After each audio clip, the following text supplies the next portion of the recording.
এখন আমরা দশম শ্রেণীর কোর্সে দেখি 16 14 একের দাগের অঙ্কটি সলিউশন করব।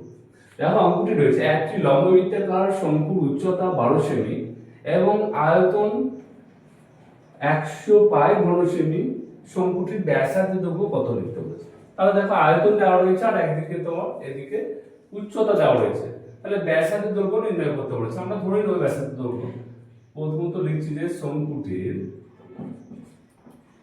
মনে করি শঙ্কুটির ব্যাসার্ধের দৈর্ঘ্য, ব্যাসার্ধের দৈর্ঘ্য সমান ব্যাসের দৈর্ঘ্য আমরা আর সেমি ধরে নিলাম, 8 সেমি। হ্যাঁ, তাহলে দেখো এবার অতএব আমরা লিখতে পারি 1/3 পাই আর স্কয়ার এইচ সমান হচ্ছে কত, 100 পাই। আচ্ছা এবার দেখো বা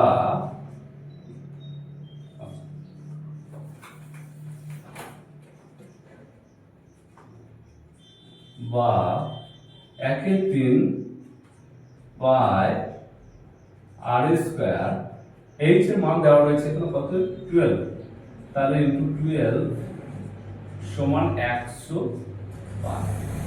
এইবার বা আর স্কয়ারটাকে আমরা রাখবো, হ্যাঁ, তারপর আর এর মান বের করবো আমরা ব্যাসার্ধ, তাহলে আর স্কয়ার সমান দিকে যেমন আছে কত আছে 100 পাই বাই, এখানে দেখো যেগুলো এখানে গুণ আকারে আছে 12 গুণ আকারে আছে পাই, তাহলে পাই গুণ আকারে আছে পাই বসে গেল, 12 গুণ আকারে আছে 12 বসে গেল, কিন্তু এখানে 3 এর 1 আছে, সেই ভগ্নাংশটা উল্টে যাবে।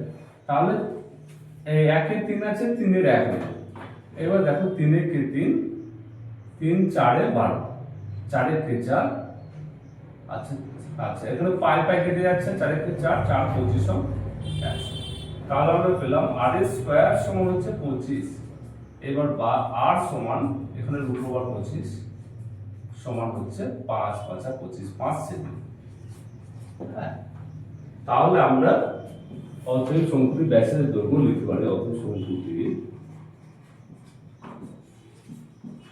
ব্যাসার্ধের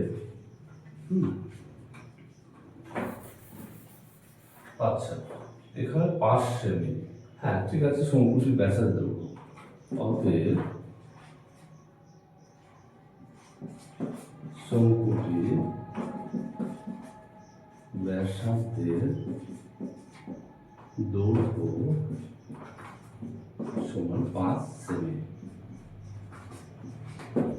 শঙ্কুটির ব্যাসার্ধের দৈর্ঘ্য কত, 5 সেমি। সেই সঙ্গে আমাদের 14 একের দাগের অঙ্কটি সলিউশন হলো।